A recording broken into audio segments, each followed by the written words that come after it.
안녕하세요. 셰프들의 수다입니다. 모두 안녕히 계셨나요? 마지막 업데이트를 보니 무려 3개월이나 되었더라고요. 혹시나 기다렸던 분들이 계셨다면 정말 죄송합니다.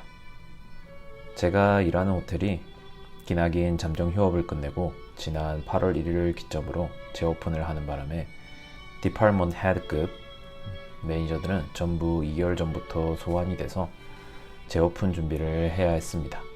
엎친 데 겹친 격으로 제 위에 있던 셰프 2명이 전부 떠나는 바람에 저 혼자 이 큰 주방을 설계하고 새로운 메뉴를 디자인하고 쿡들을 스케줄하고 인벤토리 체크하는 등등 하루가 어떻게 지나가는 줄도 모르게 바빴습니다.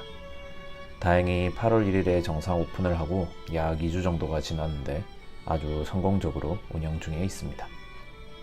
셰프로서 더 많이 배우고 성장할 수 있는 아주 좋은 기회가 되었다고 생각합니다. 덕분에 하루하루 스트레스 때문에 폭삭 늙어가고 있긴 합니다만. 자, 오늘은 어떤 유익한 이야기를 해볼까 생각하다가 최근에 어린 학생들이 물어본 것 중에 호텔 혹은 레스토랑 직급 체계와 주어진 역할에 대해 이야기를 해보려고 합니다. 저도 한국에서 쿡으로 일을 할 때 대기업, 특히 외국계 기업에 자리가 있는지 보고 싶은데 안 그래도 영어도 못하는데 코미스가 뭔지 셰프데이 파티가 뭔지 전혀 아는 바가 없었거든요.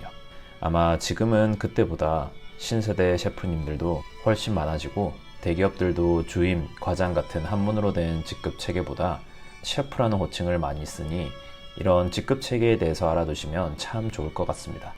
먼저 시작하기에 앞서 하나 알아주시면 좋은 것은 호텔과 일반 레스토랑은 약간 다른 직급 체계를 가지고 있습니다. 그건 나중에 알려드리도록 하겠습니다. 보통 콤이나 프랩쿡은 제일 경험이 없고 학교 졸업 후 처음 일을 현장에서 시작하는 견습 요리사들을 지칭합니다. 당연히 보수도 제일 적고 혼도 많이 나고 모든 것이 새롭고 힘들고 어려운 포지션입니다.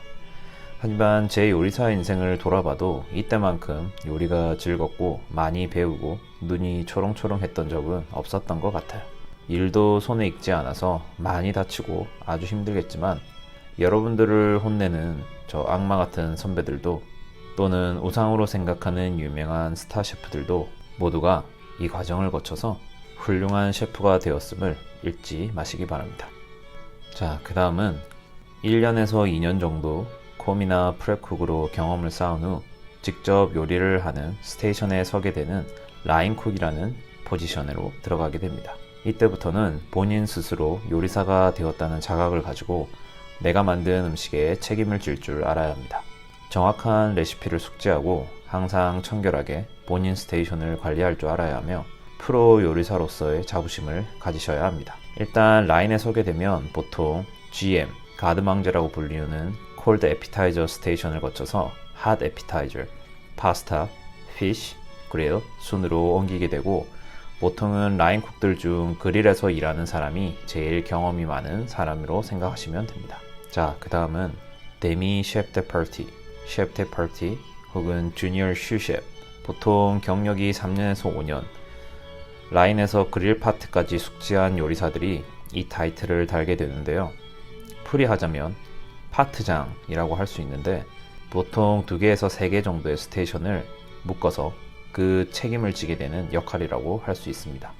업장 규모에 따라 이 포지션은 없는 곳이 더 많지만 매니저라는 타이틀을 달기 바로 직전의 단계이므로 라인에서는 아마 셰프들보다 더 일을 잘하는 포지션이 아닌가 생각됩니다. 자, 다음 포지션으로는 슈셰프 자리가 있는데요. 대부분의 레스토랑이나 호텔 주방에서 슈셰프라고 하면 첫 매니지먼트의 포지션으로서 오더, 스케줄링 등등 컴퓨터에 앉아서 할 수 있는 페이퍼워크와 주방 관리를 동시에 수행하시게 됩니다. 셰프가 되기 전 주방에서 가장 많은 역할을 소화해야 되는 포지션이고 스트레스도 가장 많이 받는 포지션인 것 같습니다. 가운데서 이리 치이고 저리 치이고 밑에서 부하 직원의 실수나 아파서 쉬거나 하는 모든 것들을 커버해야 하며 서비스 시간에는 모든 음식이 실수 없이 나가는 것을 체크해야 하며 서비스가 끝나면 셰프에게 1에서 10까지 모든 것을 보고하고 주문 넣고 인벤토리 체크와 모든 라인쿡들이 떠나고 마지막 점검까지 하고 떠나야 하는 주방에서는 정말 없어서는 안 되는 포지션입니다. 그리고 처음으로 이 요리사라는 직업에 회의를 느끼는 현자 타임이 오는 포지션이기도 합니다. 모르는 게 약이다 라는 말이 좋았던 라인쿡, 셰프 데 파티 때는 몰랐던 현실의 벽을 느낄 수 있고, 과한 업무량과 그에 반해 낮은 연봉으로 저 역시도 이렇게 10년이 지난들 우린 돈이라는 것을 벌 수 있을까 하는 고민을 하게 되더라고요. 보통 슈셰프에서 다음 단계로 가는데 5년에서 10년 정도의 경력이 필요하니 생각만 해도 깜깜하기도 하고요. 그래서 많은 분들이 여기서 창업을 꿈꾸는데 제발 그러지 마시기 바랍니다. 100이면 90은 망해요. 나머지 10은 아마 조상신이 도우신 분들이겠죠? 저도 셰프가 되어보니 알겠더라고요. 슈셰프 때 느꼈던 현자 타임은 그냥 나는 이제 다 아는데 이건 아닌 것 같아 라고 생각한 아주 어리석은 자만이었다는 사실을 말입니다. 하나 더 덧붙이자면 처음 슈셰프가 된 분들이 많이들 하는 착각인데, 슈셰프는 엄연히 관리직, 즉 매니지먼트 포지션입니다.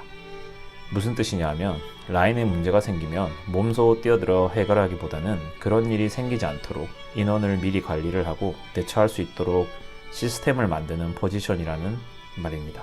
셰프들 눈에는 라인에서 일하고 있는 슈셰프보다는 슈셰프가 라인 밖에 있는데도 라인쿡들이 아무 어려움 없이 일을 하고 있다.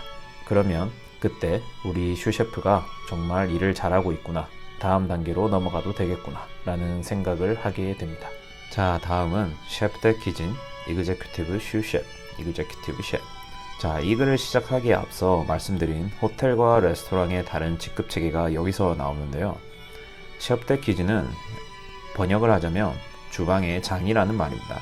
그래서 일반 레스토랑에서는 이그제큐티브 슈셰프라고 불리우는 슈셰프들을 총 관리하는 총 책임자보다 높은 위치에 있죠. 하지만 호텔은 주방에 뱅킷, 룸 서비스, 레스토랑 등 많은 부서가 구분이 되어 있는데요. 셰프 데 키친은 각각의 주방의 장으로서 과장급 직책으로 이해가 되어집니다. 그리고 이그제큐티브 슈셰프는 그 각각의 주방장들을 모두 총괄하는 총부주방장을 뜻하고, 모든 주방 부서들을 총괄하는 이그제큐티브 셰프, 즉 총주방장이 존재합니다. 사실 이 세 포지션은 경험으로 따지면 누가 높다, 낮다 할 수 없는 주방에서 가장 높은 포지션들이고, 보통 10에서 20년 정도의 경력을 가져야 갈 수 있는 포지션들입니다. 굳이 구분을 하자면 셰프 데 키친은 어떤 한 분야의 마스터라고 한다면, 이그제큐티브 슈셰프나 이그제큐티브 셰프는 모든 분야를 통틀어서 파이낸셜과 버짓까지도 모두 관리해야 되는 총괄 포지션입니다. 보통은 각각의 포지션에서 최소 3년에서 5년 이상의 경험을 쌓아야 다음 단계로 갈 수 있으니, 이그제큐티브 셰프는 최소 15에서 20년 정도의 경력을 가지고 있습니다. 주방에서 이런 생각 해보신 적 없으신가요? 와, 셰프가 되면 맨날 의자에 앉아 있기만 하고 맨날 주방에서 어슬렁거리기만 하고 오면 잡담이나 나누고 돈은 돈대로 많이 받아가는 정말 개꿀잡이다. 물론 저도 그렇게 생각했었습니다. 그런데 셰프가 돼보니 알겠더군요. 일하는 날은 물론이거니와 쉬는 날에도 무수히 많은 연락을 받습니다. 자, 일일이 하나씩 설명을 드리다 보니 이야기가 조금 길어졌는데요. 단순히 일하다 보면 승진하겠지라는 생각을 하기보다는 각각의 포지션이 되었을 때 어떤 책임감을 가져야 하고 행동을 해야 하며, 또 다음 포지션을 마냥 운 좋으면 떨어지겠지 기다리기보단 잘 준비해서 기회가 왔을 때 딱 잡을 수 있는 사람이 되었으면 좋겠습니다. 오랜만에 올린 영상인데 코로나 때문에 많이 힘드실 많은 요리사님들께 이 영상이 도움이 되었으면 좋겠습니다.